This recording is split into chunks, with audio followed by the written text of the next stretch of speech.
मित्रों नमस्कार। मैं हूं व्यास जी। लगातार मैं आपके साथ आइडिया ऑफ इंडिया पर चर्चा करते आ रहा हूं, लेकिन अब मैंने सोचा है कि उस चर्चा के बीच बीच में मेरे आसपास या आपके आसपास या हमारे आसपास जिस तरह के अजब गजब किस्से दिखलाई दे रहे हैं, उन पर भी आपके साथ कुछ बातचीत जरूर करनी चाहिए। तो आज मैं जिस अजब गजब किस्से की चर्चा करूंगा वो बहुत मुझे तो मज़ेदार लगता है, शायद आपको भी मज़ेदार लगे और शायद आप भी उस पर विचार करना पसंद करें। आपने शायद देखा होगा मुन्ना भाई लगे रहो फिल्म, राजकुमार हिरानी की फिल्म आई थी। इसमें जो उसका नायक मुन्ना भाई है संजय दत्त, कहता है मेरे दिमाग में कुछ केमिकल लोचा हो गया है, और उस लोचे के फलस्वरूप उसको महात्मा गांधी दिखलाई देते हैं। तो बाद में ज्ञात होता है कि साइकोलॉजिकल इश्यू हो जाता है। लेकिन उसमें एक बड़ा मज़ेदार और रोचक प्रसंग है, मैं आपको याद दिलाना चाहूँगा।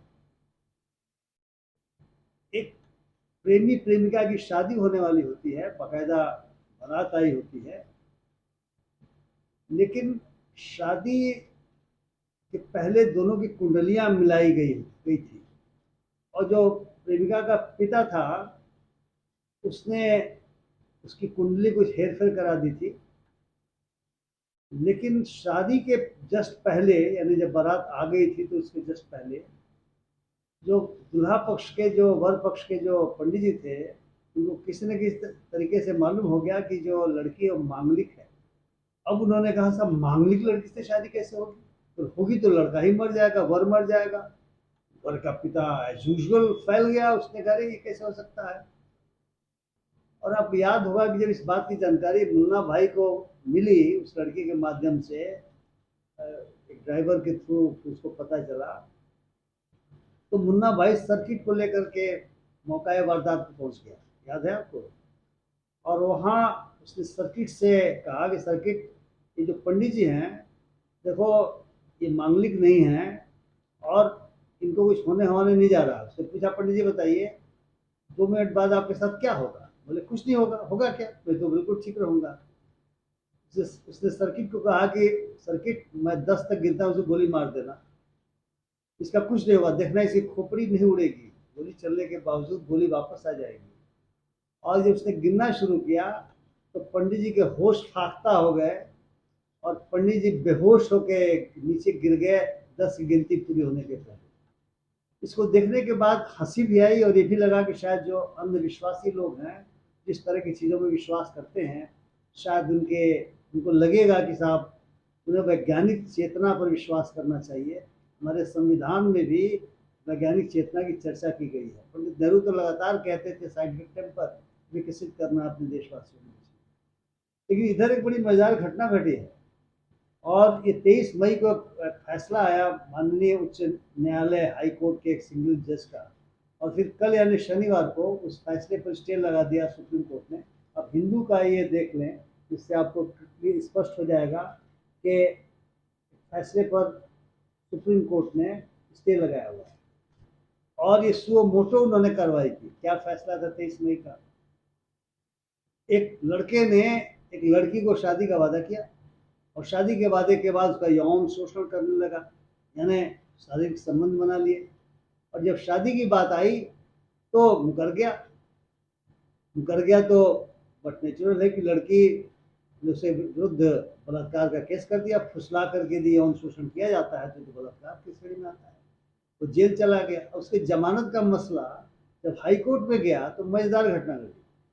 लड़के पक्ष से कहा गया कि हम शादी के लिए तैयार हैं, लेकिन लड़की मांगलिक है। अब लड़की जो मांगलिक है तो उसके साथ शादी कैसे की जाएगी? ये मूर्खता की पराकाष्ठा आपको लग रही होगी, ये अंधविश्वास की पराकाष्ठा लग रही होगी, लेकिन माननीय न्यायालय ने इस बात को मान लिया कि इसकी तो जांच होनी चाहिए। यानी यदि लड़की मांगलिक है तो फिर उसकी शादी इसके साथ कैसे हो सकती है और जमानत मिल जाएगी? अरे भाई, मामला जमानत का है, एक न्यायिक प्रक्रिया है। आप इस पचड़े में कहे पढ़ते हैं, लेकिन माननीय न्यायालय जिसमें पढ़ा और उसने एक आदेश पारित किया कि दोनों की कुंडलियां जमा कराई जाए कोर्ट में, और इस कुंडली को लखनऊ विश्वविद्यालय के ज्योतिष विभाग के हेड ऑफ द डिपार्टमेंट को इस बात के लिए भेजा जाएगा कि वे देखें कि क्या लड़की वास्तव में मांगलिक है। यानी अगर मांगलिक का रिपोर्ट आ जाए तो फिर वो लड़का जमानत मिल जाएगी, यानी बलात्कारी को जमानत मिल जाएगी। आप सोचते इस बात को।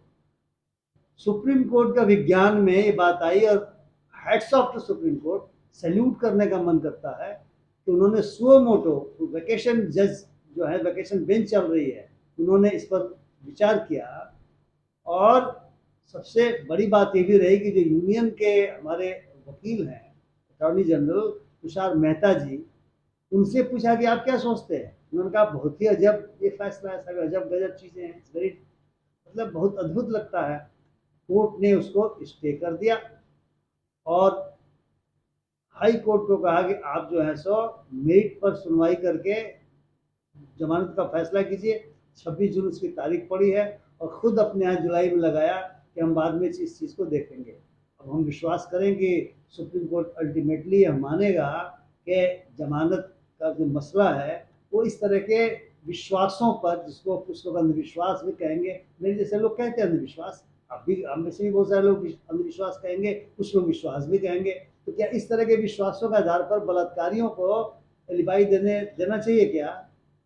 अरे भाई, हम सभी जानते हैं कि बहुत सारे जो लड़के हैं, कुछ श्रृंखल लड़के बड़े घरों के, वे समहाउदर लड़कियों को इंट्रेस्ट करते हैं, उनको फुसलाते हैं, और बाद में जब शादी की बात आती है तो वो तिलक दहेज लेकर के उनके गार्जियंस कहीं और शादी कर देते हैं। अगर प्रेम किया होता उस लड़के ने तो इस तरह की बेहूदगी नहीं कर सकता था।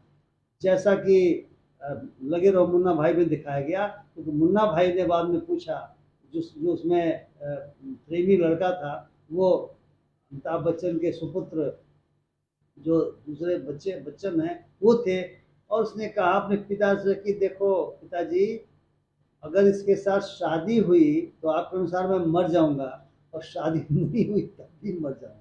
ये प्रेम है, और प्रेम में ये मांगलिक हो जाना पता नहीं कहाँ से आ गया। और उसके साथ यौन शोषण करते समय कुंडली नहीं देखा गया। कुंडली देख के यौन शोषण करते, कुंडली देख करके शादी का वादा करते। ये मित्रों मेरे दृष्टिकोण से अजब गजब किस्से हैं। ऐसे ऐसे कैसे कैसे किस्से हैं, मैंने सोचा मैं आपसे इसको शेयर करूं।